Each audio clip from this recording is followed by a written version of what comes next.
ইতিমধ্যেই ঢাকা মেডিকেল কলেজে গিয়েছেন। তার অবস্থা যতটুকু আমি শুনেছি যে তার অবস্থা বেটার ট্রিটমেন্ট প্রয়োজন বিধায় এখান থেকে ইসলামী ব্যাংক সেন্ট্রাল হসপিটাল থেকে ঢাকা মেডিকেল কলেজে তাকে নিয়ে যাওয়া হয়েছে। রাশেদ খানের সাথে আমার দেখা হয়েছে, আমরা সমবেদনা জানিয়েছি। মাধ্যমে দেশবাসীর কাছে সংগ্রামী জননেতা, জুলাই অভ্যুত্থানের লড়াকু সৈনিক সুস্থ হয়ে আবারও জনগণের মাঝে ফিরে আসবে, এই জন্য দেশবাসীর কাছে দোয়ার আহ্বান জানাচ্ছি। আইন শৃঙ্খলা বাহিনী আইন শৃঙ্খলা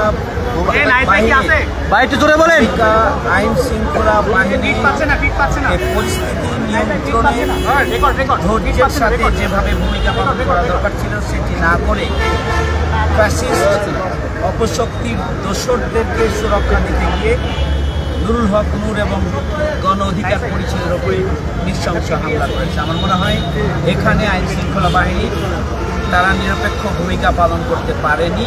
আমরা তারই প্রতিবাদ জানিয়েছি, কারণ উদ্ভূত যে কোনো পরিস্থিতি নিয়ন্ত্রণে আরও ধৈর্যের সাথে, আরও কৌশলের সাথে এবং উভয় পক্ষকে এই পরিস্থিতি নিয়ন্ত্রণের জন্য নির্দিষ্ট অবস্থান থেকে যেভাবে ভূমিকা পালন করা দরকার ছিল আইন শৃঙ্খলা বাহিনী সেটি না করে যারা গণতন্ত্র, যারা জুলাই যোদ্ধা, যারা জুলাই আগস্ট গণঅভ্যুত্থানে ভূমিকা পালন করেছেন, যারা ফ্যাসিস্ট অপশক্তি বিরোধী আন্দোলনে যারা রাজপথে নেমেছেন, ফ্যাসিস্ট অপশক্তি শেখ হাসিনার দোসরদের বিরুদ্ধে যারা রাস্তায় নেমেছেন, তাদের যে নৃশংস হামলা চালিয়েছে এটা আসলে কোনোভাবে গ্রাম্য নয়। আমরা তার তীব্র নিন্দা এবং এখানে কিন্তু জিএম কাদের উনি নিরাপদে বের হয়ে গিয়েছেন, তিনি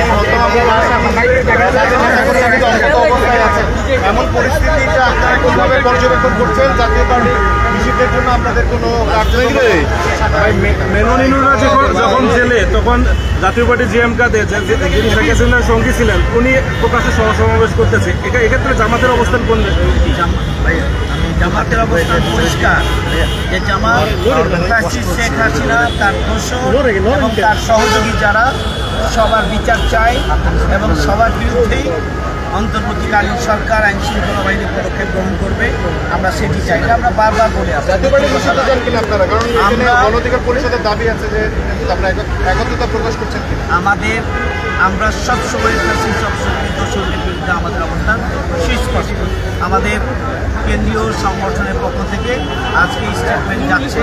আগামী দিনে আমরা আমাদের সংগ্রামের সহযাত্রী হিসাবে যারা আজকে রাজপথে মার খেয়েছে তাদের সাথে আমরা একসাথে আন্দোলন সংগ্রাম করেছি।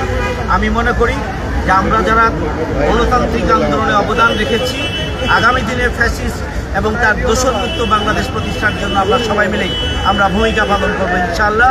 আমরা আছি নুরুল হক নূরের গণ অধিকার পরিষদের আন্দোলন সংগ্রামে আমরা আছি, আমরা ব্যতীত আমরা আগামী দিনের কর্মসূচিতে আমরা থাকবো ইনশাআল্লাহ। আপনারা ভালো থাকবেন।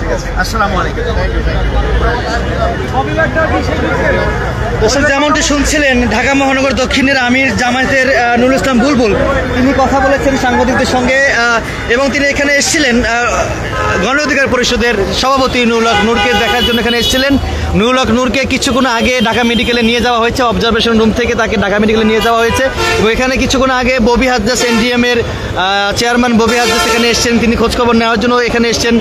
যারা আহত হয়েছেন সকলের খোঁজখবর নিয়েছেন এবং জামায়াতের যে নেতা নুরুল ইসলাম বুলবুল এখানে এসেছেন, সকল যারা আহত হয়েছেন সকলের খোঁজখবর নিয়েছেন এবং তিনি সাংবাদিকদের সঙ্গে কথা বলে তিনি চলে যাচ্ছেন। এবং এই মুহূর্তে যারা আহত রয়েছেন নুরুল হক নূর সহ বেশ কিছু গণ অধিকার পরিষদের নেতাকর্মীরা ঢাকা মেডিকেলে চিকিৎসা নিচ্ছেন এবং আরও কিছু নেতাকর্মীরা কিন্তু এই ইসলামী ব্যাংক সেন্ট্রাল হাসপাতালে চিকিৎসা নিচ্ছে।